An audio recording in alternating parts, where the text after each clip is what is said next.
தமிழ்நாட்டில் வருகின்ற நாடாளுமன்ற தேர்தலில் பிரதமர் மோடியே நின்றாலும் 2 லட்சம் வாக்கு வித்தியாசத்தில் தோற்பார் என்று திமுக அமைப்பு செயலாளர் RS பாரதி தெரிவித்துள்ளார்.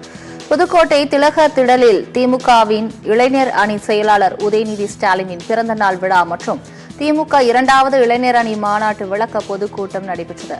இந்த பொதுக்கூட்டத்தில் பேசிய கட்சியின் அமைப்பு செயலாளர் RS பாரதி, எம்ஜிஆருக்கு கிடைத்த மக்கள் வரவேற்பு தற்போது உதயநிதி ஸ்டாலினுக்கு கிடைத்து வருகிறது என்றும், தமிழ்நாட்டில் வருகின்ற நாடாளுமன்ற தேர்தலில் பிரதமர் மோடியே நின்றாலும் 2 லட்சம் வாக்கு வித்தியாசத்தில் தோற்பார் எனவும் விமர்சித்தார்.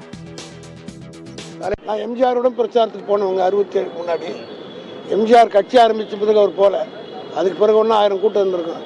எம்ஜிஆர் மன்ற செயலாளராக இருந்து எம்ஜிஆர் கூட 67 தேர்தலில் ஒரு மருத்துவமனையில் இருந்தார், ஓட்டு கேட்க வரல. 71 தேர்தலில் காலையில் இருந்து அவர் குண்டடிப்படுகிற அன்று கூட மாலை பகல் மத்தியானம் வரலாம் அவரோட ஓட்டு கேட்டு வீட்டுக்கு தோட்டத்துக்கு போனார். அங்கே ராதா சுட்ட பிறகு தான் அது வரல நாங்கள் இருந்தோம். அந்த கூட்டத்தையும் பார்த்துருக்குறோம்.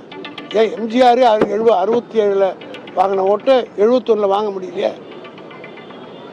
ஆனால் இன்றைக்கு தளபதி நம்முடைய உதயநிதி ஸ்டாலின் பார்க்குற போது நான் தலைவரோடும் தேர்தல் பிரச்சாரம் போயிருக்கிறேன், தளபதியோடும் போயிருக்கிறேன், உதயநிதி ஸ்டாலினும் போயிருக்கேன், எம்ஜிஆரோட போயிருக்கிறேன். எம்ஜிஆரோட பார்த்து எப்படி பெண்கள் வருவார்களோ, ஒரு காக்கா இருக்கார் எம்ஜிஆர் வரத்துக்கு முன்னாடி பெண்கள் வரான்னு கேள்விப்பட்டோன்னு ரோடுக்கு வந்துடும். அதே போல் காட்சி இப்போது நீங்கள் பார்த்தீங்களே, ஊடகங்களை காட்டிங்க. நான் உங்கள் ஊடகத்தை பார்த்து தான் பேசினேன்.